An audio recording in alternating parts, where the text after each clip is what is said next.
¿Crees que vivir en el presente es suficiente? ¿Que deberíamos olvidar el pasado completamente? Si crees que sí, sin más, y no tienes un contexto ni un argumento mucho más profundo, quiero empezar a romper este mito que no es que no sea útil, es muy útil vivir en el presente, pero si no tienes un contexto de la historia, del pasado, no vas a entender este presente y cómo vas a poder aprovechar el presente si apenas y lo puedes entender. Y vienen muchos conceptos que hoy en día pues podremos hablar con las personas más contemporáneas y preguntarles acerca de cosas tan básicas como ¿por qué existe el dinero? ¿De dónde proviene el dinero? ¿Por qué el capitalismo es el sistema predominante hoy en día en la mayoría de los países?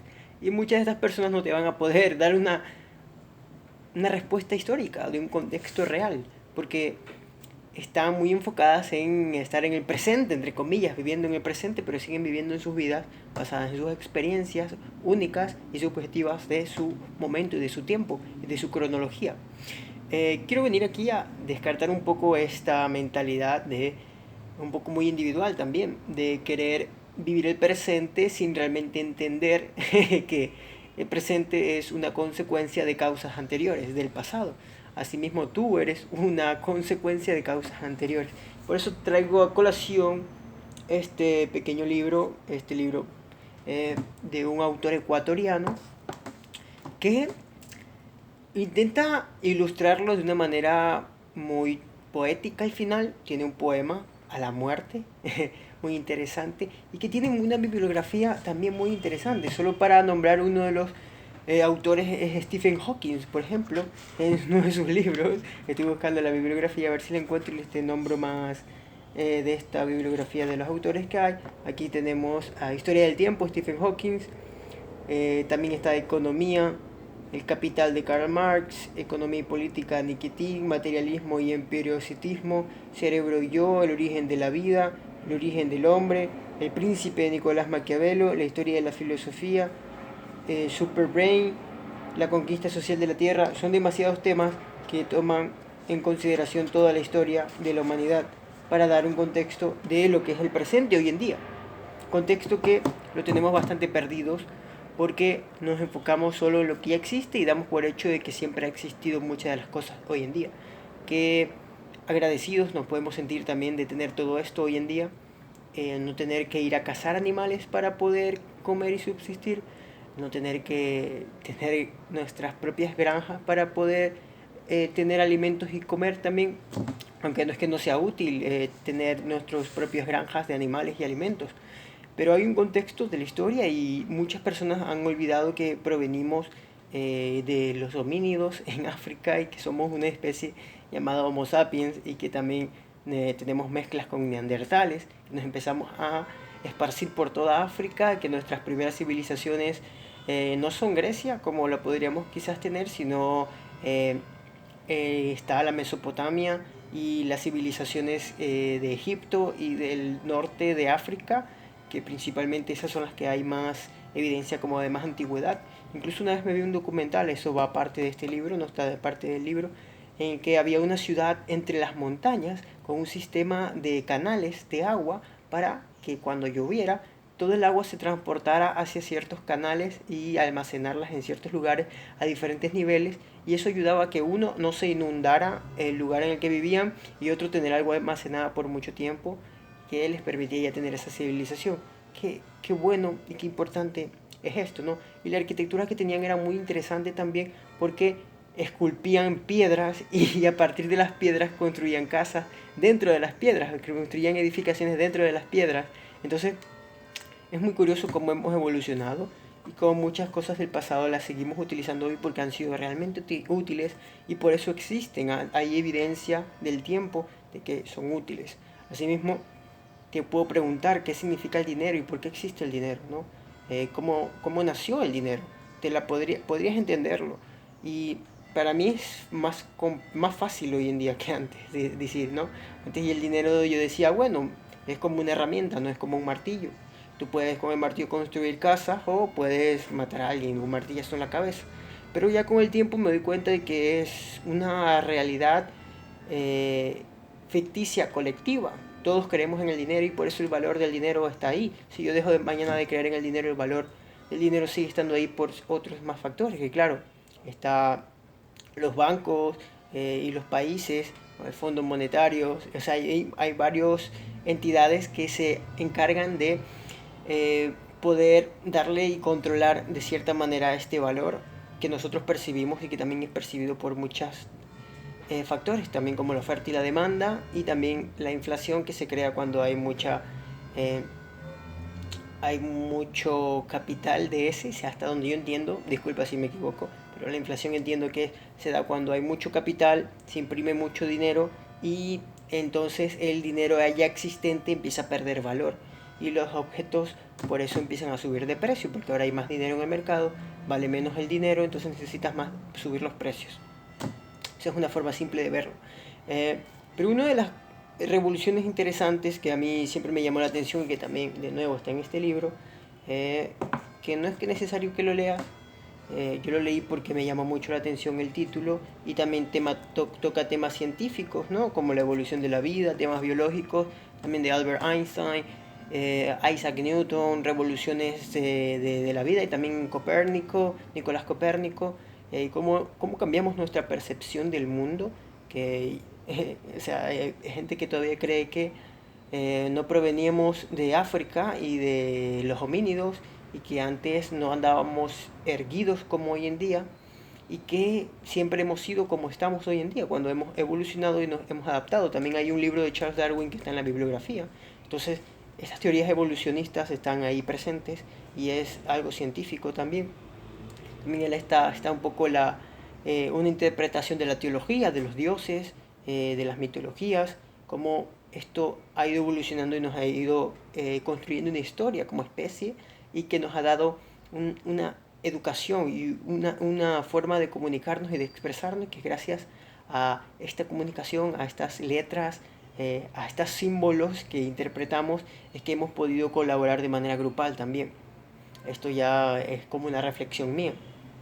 Aparte, pero como les decía, hay unas revoluciones muy interesantes, especialmente una que me llama mucho la atención es la Revolución Francesa, que luego aquí aparecen inspiraciones increíbles y personajes grandiosos como el tipo que intentó crear los primeros planos de un avión y que dio la idea de que, bueno, podríamos quizás volar, que fue este Leonardo da Vinci en la época del renacentismo. Y este renacentismo se dio gracias a una revolución, que es la Revolución Francesa que estoy hablando. Y esta Revolución Francesa, básicamente lo que sucedió en términos simples, obviamente tienes que investigar mucho más al respecto, es que la monarquía empezó a abusar demasiado de su poder y la jerarquía social de las bases, de las élites que estaban por encima, abusaban tanto del poder que los campesinos, los esclavos, los que estaban más abajo, y los burgueses también estaban abajo, los comerciantes, empezaron a sentir ya el peso de las crisis y cómo todo lo que ellos hacían y sus impuestos iban solo a las élites que no hacían nada, que se las pasaban de fiesta siempre y esto causó conflictos entre clases sociales que crearon una batalla y esta batalla empezó a ser muy fuerte porque habían crisis de alimentos primero, entonces cuando la gente se muere de hambre muy importante la comida y no, obviamente van a suceder cosas. Entonces empezó a suceder una revolución, la gente estaba con hambre, había crisis de alimento y las clases más elevadas no tenían ningún de este tipo de crisis porque estaban recibiendo las ofrendas y los impuestos de los demás, de la clase más baja. Y se empezó a matar a reyes, se empezó a matar a las personas que estaban en las jerarquías más elevadas por estas razones y empezó a haber muchos conflictos y hubo un punto en el que aparece luego otro personaje que es Napoleón Bonaparte, que en este tipo de revolución y en estar mandando más, luego se posiciona también como una persona, una figura autoritaria, pero que viene a dar un paso elevado en empezar a quitar el régimen anterior y marcar uno nuevo, pero luego eso otra vez abrió a que se quedara con esta especie de otra vez jerarquía en la que él otra vez esta persona ya se había vuelto autoritaria. Entonces, otra vez hubo otra revolución en eso mismo, siguió existiendo estas revoluciones, se siguieron, fueron como 100 años casi de Revolución Francesa, en la que cambió completamente todo el sistema y eso inspiró a muchos otros países dentro de no solo Francia, sino también estaba creo que Italia, Alemania y Estados Unidos también, Inglaterra si no estoy mal también. Y Estados Unidos fue uno de los países que mejor pudo adoptar creo que esta forma de revolución y por los valores interpretados de fraternidad, libertad y otro más que no recuerdo ahora mismo, los cuales dieron bases a lo que conocemos como el pensamiento liberal y luego posteriormente al neoliberalismo. Que o sea, son conductas filosóficas que nacen de aquí, ¿no? Los burgueses empezaron a escalar, que eran los comerciantes, y empezaron a tener más poder y se empezaron a subir a las clases sociales.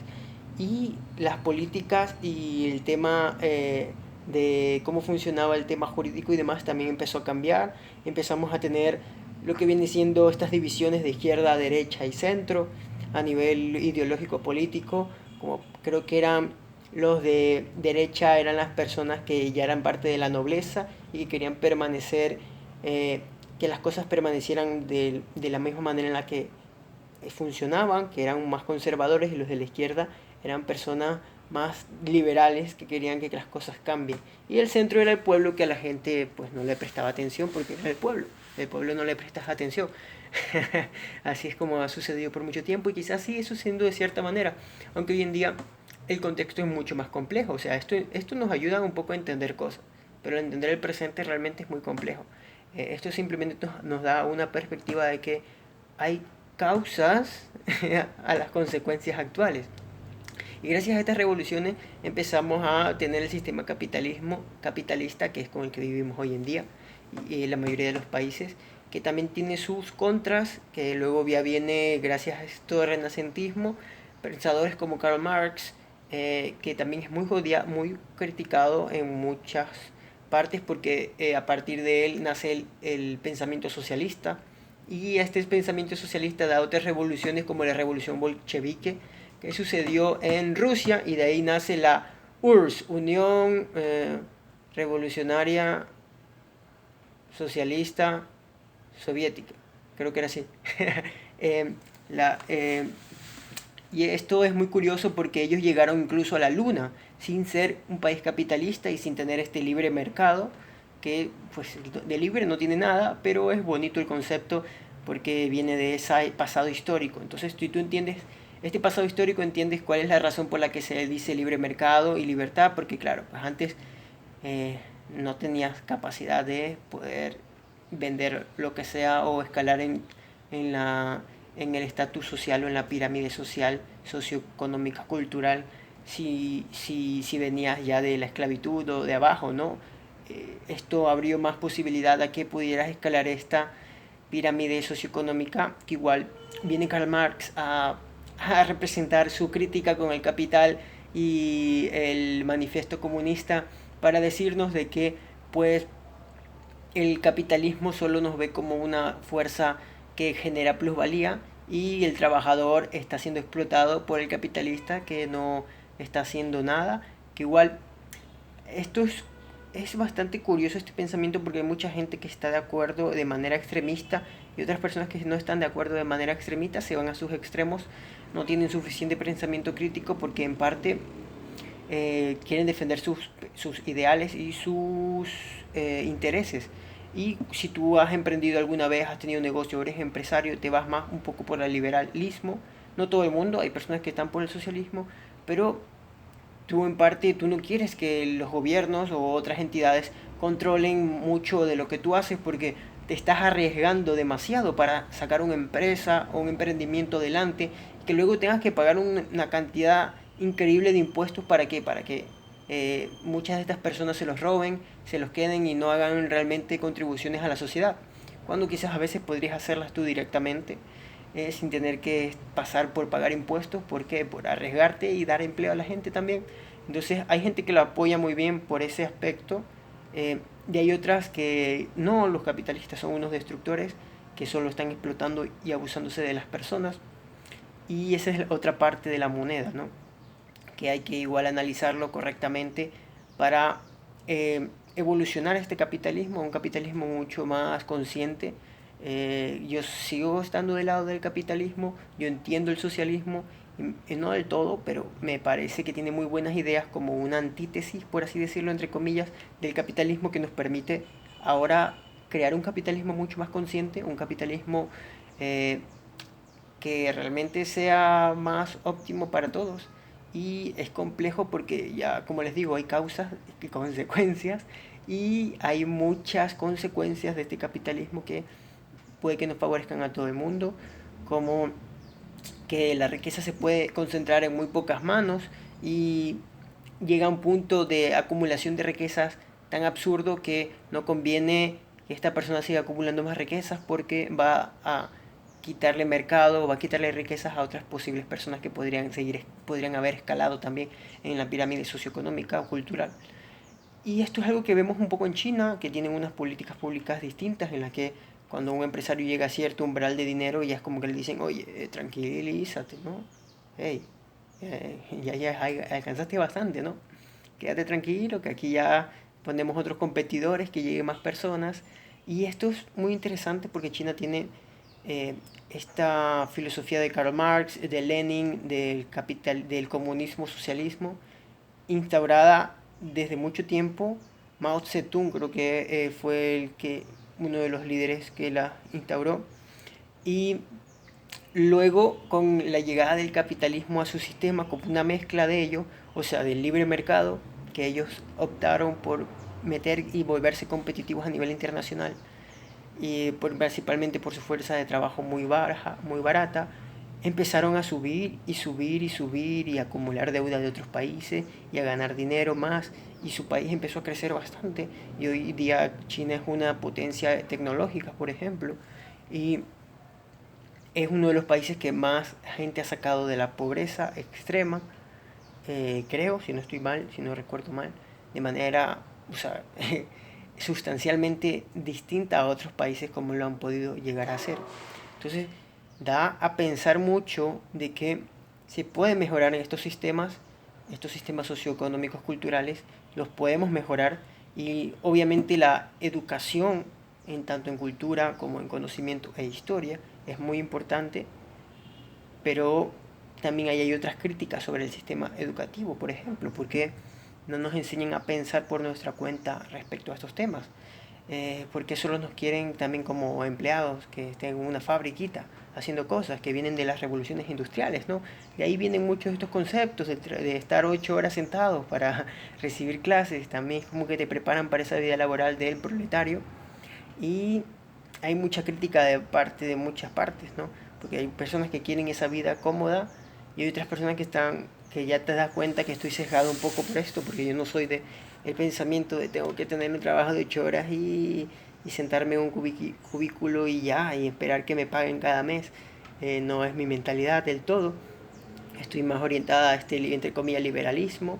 No del todo, porque también entiendo a Karl Marx, por ejemplo.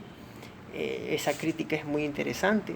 Me gusta la filosofía. Entonces, entender todo esto te da una perspectiva mucho más amplia de lo que puedes llegar a ser, y transformar este entendimiento en algo mucho más bueno para ti, para la gente a tu alrededor y tu comunidad, para que puedas aportar un valor realmente significativo y que sea algo que tenga la conciencia tranquila, porque puedes hacer mucho dinero haciendo cosas que no son éticas ni morales, y tener una conciencia intranquila, luego estar intentando escapar de tu realidad por cosas malas que hiciste, en drogas, en alcohol, etcétera, cuando podrías haber tenido una vida mucho más óptima porque tomaste buenas decisiones y guiado de tu brújula ética moral que te da una mayor paz mental de lo que estás haciendo. Entonces es complejo. Hay otro concepto que no es parte de este libro, pero bueno, es muy interesante esto, que es el Ikigai, que es como tu llamado en la vida, la intersección de varios factores importantes, como algo que el mundo necesita, algo en lo que yo soy bueno, algo que yo amo hacer, y algo por lo que me pagarían. Estas cuatro intersecciones de estas cuatro cosas es una reflexión interesante tenerlas. La intersección de esto te da tu llamado en la vida, y lo que te puedes dedicar. Y eso es algo en lo que últimamente estoy bastante reflexionando y trabajando, y estoy escribiéndolo, y luego lo sigo reflexionando, y luego estoy trabajando en eso y me doy cuenta y voy probando, realmente esto soy bueno, realmente esto amo hacer, realmente en esto me pueden pagar, y ahí sigo y sigo, porque el lado positivo de esto es que no te vas a cansar y vas a poder innovar y ser más creativo en estas cosas. Que tampoco es como de tienes que trabajar demasiado duro. A mí me gusta el trabajo duro, pero creo que tampoco es la solución. Yo trabajo duro en mi trabajo duro. Yo creo que no hay que trabajar duro en un trabajo o un negocio, ¿sabes? Y esto es como una parte de reflexión que me quedo, ¿no? De las explotaciones laborales que pueden suceder. Las personas que más son explotadas son las que menos ganan, las que más trabajan duras son las que menos ganan. Entonces es como hay que cambiar un poco este paradigma y pensar de manera más creativa, que igual se dice fácil.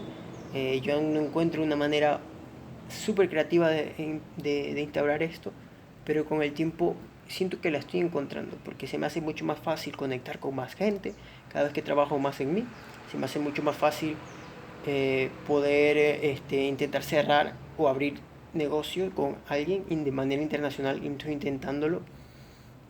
Entonces estoy construyendo esta marca personal para esto, porque hay una historia y esta historia nos crea el presente. El pasado es una causa de la consecuencia de nuestro presente. Hay que vivir en el presente, por supuesto. No puedes vivir en el pasado, no existe ya. Pero el pasado ha creado la existencia de este presente. Y poder estudiar el pasado nos ayuda a entender este presente mejor y poderlo también disfrutar mejor, vivirlo mejor. Que tampoco el disfrute y los placeres son algo que uno debe aspirar, a menos que esos disfrutes y esos placeres vengan de un propósito mayor, de la virtud, del conocimiento, del desarrollo de tu físico, del desarrollo de tus capacidades y de la capacidad también que tengas de ayudar o inspirar o mejorar la vida de otras personas también, o del mundo en general también, la naturaleza y lo demás. Es muy bueno verlo de esta manera, para mi punto de vista. Me trae mucha como motivación y me ayuda a vivir con pasión en estos momentos. Pero bueno, esta es mi reflexión. Vivir en el presente es muy importante, pero sin el entendimiento del pasado, el presente no lo vas a entender realmente y vas a darle significados que no tienen sentido. Como muchas personas hoy en día, por el abuso de sustancias y por la contaminación cultural, y yo lo digo así, de los géneros de arte, que le dicen arte, para mí eso no es mucho arte, porque el arte estaba hecho en la antigüedad para transmitir mitos con lecciones, con aprendizajes, con cosas profundas, y hoy en día más bien es un nihilismo que está lleno de abuso de sustancias, de drogas, de fiesta y de un que me importismo, un sin importancia de las demás personas ni de sí mismo. Por eso es el nihilismo, como una creencia en nada, y están perdidas estas personas y se vuelven cada vez más deprimentes, más ansiosas, están peores en su vida, toman peores decisiones porque se han influido negativamente por una cultura con muy bajo valor, porque hemos olvidado el pasado. No entendemos que somos consecuencias de unas causas anteriores, y porque también hay muchas opresiones de sistemas que tampoco a veces vemos, y a veces no puedes hacer nada, o sea, no lo puedes controlar. Y hay quienes deciden volverse víctimas de eso y no encontrar una perspectiva mucho más sana para poder afrontarlo y vivir una vida con más propósito y dignidad, ¿no? Es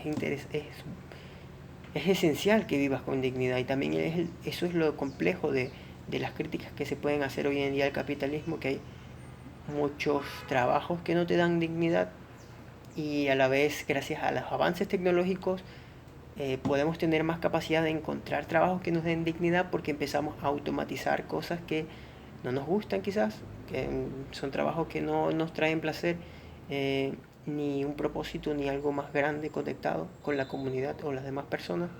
Y ahora con los avances tecnológicos y la automatización, un punto positivo que se puede ver al respecto es este, ¿no? El otro negativo es que hay muchas personas que no quieren adaptarse a eso. Y es inevitable, vas a tener que adaptarte si no quieres. Esto es otro tema de la historia, ¿no? Viene que no está, que no la toque del todo, que son los avances no tecnológicos del internet y de la que también están en el libro, del internet y la información, como hemos avanzado en tan poco tiempo de manera tan grande y exponencial. Estamos conectados globalmente y me puedes ver, me puedes ver en cualquier parte del mundo gracias al internet. Esto es increíble y esto es algo que me parece muy bueno recalcar para tener en consideración en este presente y aprovecharlo. Por eso yo creo que hay que crear nuestra marca personal, como estoy intentando hacer ahora, intentar generar valor y dar valor a las personas. Por eso también leo, o sea, porque trabajo en mí y ese trabajo en mí se transmite ahora en lo que yo te puedo dar a ti, en el valor que yo te puedo ofrecer. Y con suerte mejoramos las cosas. Cuídate, tengo un excelente día, una excelente semana, un excelente año. Da lo mejor de ti en este presente, claro que sí, vívelo con intensidad, pero no te olvides que hay una historia. Me cayó una botella. No te olvides que hay una historia que son causas de las consecuencias del presente para poder entenderlo mejor. Y esto tiene cierta trayectoria que nos dice un poco, bueno, hacia dónde nos estamos dirigiendo en parte con ciertas posibilidades y probabilidades. Cuídate y hasta luego.